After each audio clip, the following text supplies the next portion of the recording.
Chapter 7. In this chapter, the following are discussed: Wonderful Incarnation, Behavior of Sai Baba, his yogic practices, his all-pervasiveness and mercy, Leper Devotee's service, Master Khaparde's plague case, and going to Pandharpur.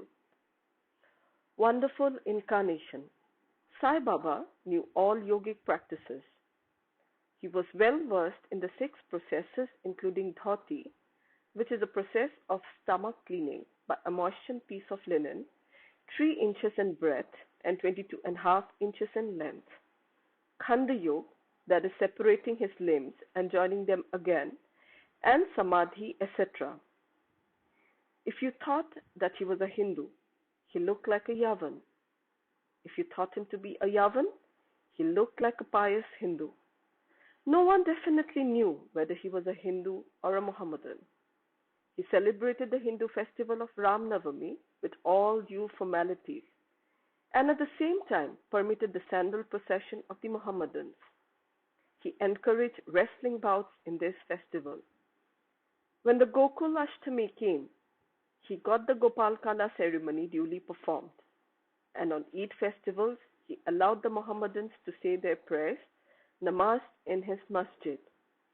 Once during a Muharram festival, some Mohammedans proposed to construct a tazia or tabut in the masjid, keep it there for some days, and afterwards take it in procession through village. Sai Baba allowed the keeping of the tabut for 4 days, and on the 5th day got it removed from the masjid without the least compunction. If we say that he was a Mohammedan, his ears were pierced, that is, had holes according to Hindu custom. If you think he was Hindu, he advocated the practice of circumcision, although, according to Mr. Nana Sahib Chandorkar, who observed him closely, he was not himself circumcised. If you call him Hindu, he always lived in the masjid.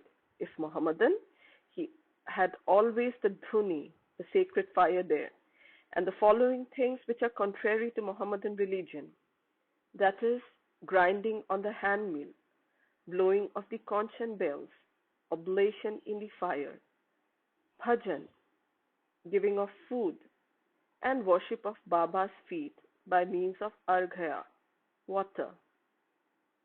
If you think that he was a Mohammedan, the best of Brahmins and Agnihotris, leaving aside their orthodox ways, fell prostrate at his feet. Those who went to make inquiries about his caste were dumbfounded and were captured by his darshan. So, none could definitely decide whether Sai Baba was a Hindu or a Mohammedan. This is no wonder, for he who completely surrenders himself to the Lord by getting rid of his egoism and body consciousness thus becomes one with him, and has nothing to do with any questions of caste or nationality. Baba saw no difference between any 2 castes, and even between beings. He took meat and fish with fakirs, but did not grumble when dogs touched the dishes with their mouths. Such a unique and wonderful incarnation was Sai Baba. On account of the merits in my past birth, I had the good fortune to sit at his feet and enjoy his blessed company. The joy and delight I derived therefrom was incomparable. In fact, Sai Baba was pure Anand and consciousness. I cannot sufficiently describe him, his greatness and his uniqueness. He who took delight at his feet was established in his own self. Many sannyasis, sadhaks, and all sorts of men aspiring for salvation came to Sai Baba. He always walked, talked, and laughed with them, and always uttered Allah Malik. God is the sole owner. He never liked discussions or disputation. He was always calm and controlled. Though irritable at times, always preached Vedanta, and nobody knew till the last who was Baba. Princes and poor people were treated alike by him. He knew the inmost secrets of all, and when he gave expression to them, all were surprised. He was the repository of all knowledge. Still, he feigned ignorance. He also disliked honor. Such were the characteristics of Sai Baba. Though he had a human body, his deeds testified to his godhood. All people considered him as the god in Shirdi. Behavior of Sai Baba. Ignorant that I am, I cannot describe Baba's miracles. He got almost all the temples in Shirdi repaired. Through Tatya Patil, the temples of Shani, Ganapati, Shankar Parvati, village deity, and Maruti were put in order. His charity was also remarkable. The money he used to collect as dakshina was freely distributed. Rupees 20 to some, rupees 15 or 50 to others every day. The recipients thought that this was pure charity money, and Baba wished that it should be usefully employed. People benefited immensely by having Baba's darshan. Some became hale and hearty. Wicked people were turned into good ones. Leprosy was cured in some cases. Many got their desires fulfilled. Without any medicines being put in the eyes, some blind men got back their sight, and some lame ones got their limbs. Nobody could see the end of his extraordinary greatness.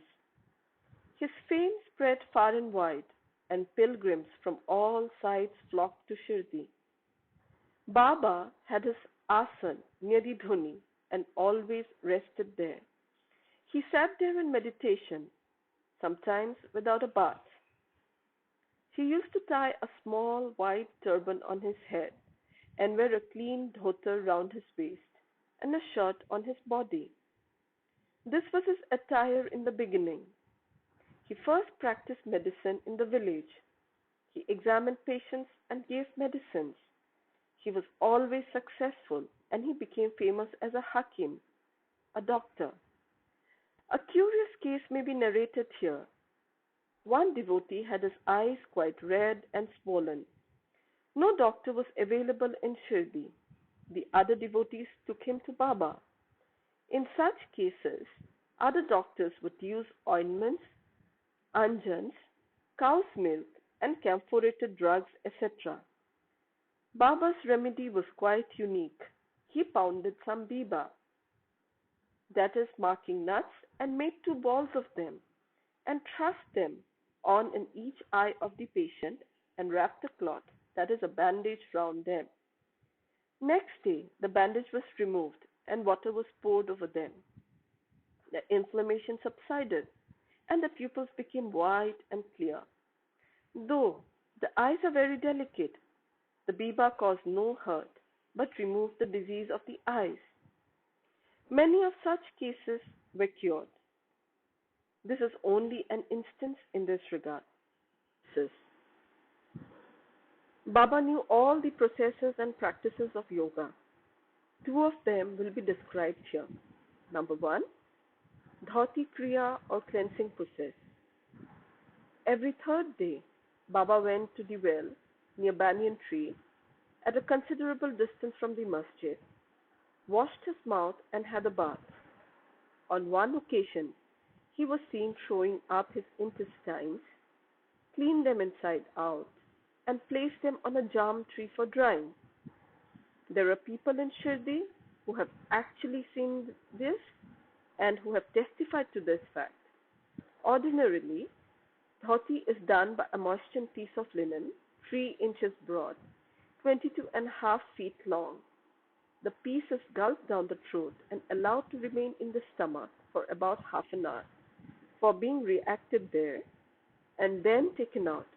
But Baba's dhoti was quite unique and extraordinary. Number 2, Khanda Yoga. In this practice, Baba extracted the limbs from his body and left them separately at different places in the masjid. Once, a gentleman went to the masjid and saw the limbs of Baba lying in separate places. He was terrified He first thought of running to the village officers and informing them of Baba being hacked to pieces and murdered.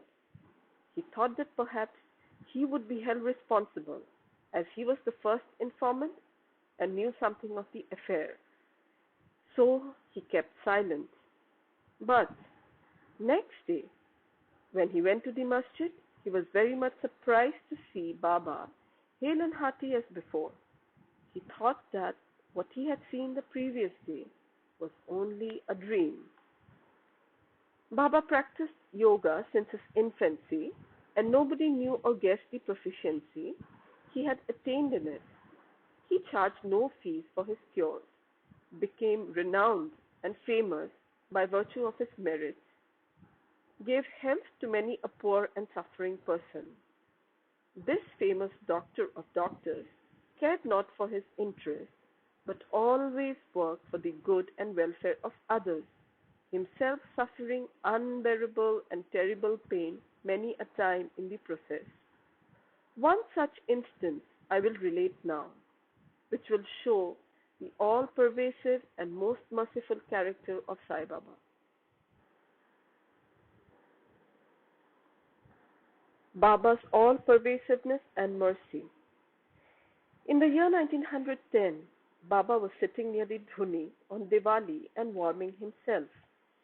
He was putting firewood into the dhuni, which was burning brightly. A little later, instead of pushing logs of wood, Baba pushed his arm into the dhuni. His arm was scorched and burned. This was noticed by the errand boy Madhav and also by Madhav Rao Deshpande. They at once ran to Baba, and Madhav Rao clasped Baba by his waist from behind and dragged him forcibly backwards and asked, "Deva, why have you done this?" Then Baba came to his senses and replied, "The wife of a blacksmith at some distant place was working the bellows of a furnace. Her husband called her. Forgetting that her child was on her lap, she got up hastily, and the child slipped into the furnace. I immediately thrust my hand into the furnace and saved the child. I do not mind my arm being burnt, but I am glad that the life of the child is saved." Leper Devotee's Service. On hearing the news of Baba's hand being burnt from Madhav Rao Deshpande, Mr. Nana Sahib Chandorkar, accompanied by the famous Dr. Parmanand of Mumbai, with his medical outfit consisting of ointments, lint and bandages, etc., rushed to Shirdi and requested Baba to allow Dr. Parmanand to examine the arm and dress the wound caused by the burn. This was refused. Ever since the burnt arm was dressed by Bhagoji Shinde, a leper devotee. His treatment consisted in massaging the burnt part with ghee and in placing a leaf over it and bandaging it tightly. Mr. Nana Sahib Chandorkar solicited Baba many a times to unfasten the bandages, get the wounds examined, dressed and treated by Dr. Parmanand with the object that it may heal fast. Dr. Parmanand himself made similar requests, but Baba postponed it by saying that Allah was his doctor and did not allow his arm to be examined. Dr. Parmanand's medicines were not exposed to the air of Shirdi and they remained intact. But he had the good fortune of getting a darshan of Baba. Bhagoji was allowed to treat the hand daily. After some days, the arm healed and all were happy. Still, we do not know whether any trace of pain was left or not. Every morning, Bhagoji went through his program of untying the bandages, massaging the arm with ghee, and tightly bandaging it again. This went on till Sai Baba's Samadhi. Sai Baba, a perfect Siddha as he was, did not really want this treatment, but out of love for his devotee, he allowed the Upasana, service of Bhagoji, to go on uninterrupted all along. When Baba started for Lendi, Bhaguji held an umbrella over him and accompanied him. Every morning, when Baba sat near the post close to the dhuni, Bhaguji was present and started his service. Bhaguji was a sinner in his past life. He was suffering from leprosy. His fingers had shrunk. His body was full of pus and smelling badly. Though outwardly he seemed so unfortunate, he was really very lucky and happy, for he was the premier servant of Baba and got the benefit of his company. Master Khaparde's plague case. I shall now relate another instance of Baba's wonderful Leela. Mrs. Khaparde, the wife of Mr. Dada Sahib Khaparde of Amaravati, was staying at Shirdi with a young son for some days. One day, the son got high fever, which further developed into bubonic plague. The mother was frightened and felt most uneasy. She thought of leaving the place for Amaravati and went near Baba in the evening, when he was coming near the Wada in his evening rounds, for asking his permission. She informed him in a trembling tone that her dear young son was down with plague. Baba spoke kindly and softly to her, saying the sky is beset with clouds, but they will melt and pass off, and everything will be smooth and clear. So saying, he lifted up his kafni up to his waist and showed to all present 4 fully developed bubbles as big as eggs, and added, "See how I have to suffer for my devotees. Their difficulties are mine." Seeing this unique and extraordinary Leela, the people were convinced as to how the saints suffer pains for their devotees. The hearts of the saints is softer than wax. It is soft in and out as butter. They love their devotees without any idea of gain and regard them as the true relatives. Going to Pandharpur, I shall now close this chapter after relating a story illustrating how Sai Baba loved his devotees and anticipated their wishes and movements. Mr. Nana Sahib Chandolkar, who was a great devotee of Baba, was Mamlatdar at Nandarbar in Khandesh. He got an order of transfer to Pandharpur. His devotion to Sai Baba bore fruit, and he got an order to go and stay at Pandharpur, which is regarded as the Bhubhe-Kuntha, heaven on the earth. Nana Sahib had to take immediate charge, so he left for the place without even writing or informing anybody at Shirdi. He wanted to give a surprise visit at Shirdi, his Pandharpur, see and salute his Vithoba, Baba, and then proceed further. Nobody knew of Nana Sahib's departure for Shirdi, but Sai Baba knew all about this, as his eyes were everywhere. As soon as Nana Sahib approached Nimgaon, a few miles from Shirdi, there was a stir in the masjid at Shirdi. Baba was sitting and talking with Mahalspati, Appa Shinde and Kashiram when he at once said, "Let us all 4 do some bhajan. The door of Pandhari are open. Let us sing merrily." Then they all began to sing in chorus, the bhava of the song being, "I have to go to Pandharpur and I have to stay on there, for it is the house of my Lord." Baba sang and the devotees followed him. After a short while, Nana Sahib came there with his family, prostrated before Baba and requested him to accompany them to Pandharpur and stay with them there. This solicitation was not necessary, as the devotees told Nana Sahib that Baba was already in the mood of going to Pandharpur and staying there. Hearing this, Nana Sahib was moved and fell at Baba's feet. Then, after getting Baba's permission, Udi and blessings, Nana Sahib left for Pandharpur. There is no end to Baba's stories, but let me now stop here, reserving for the next chapter other topics such as importance of human life, Baba's living on alms, Baijabai service, and other stories. Bow to Shri Sai. Peace be to all.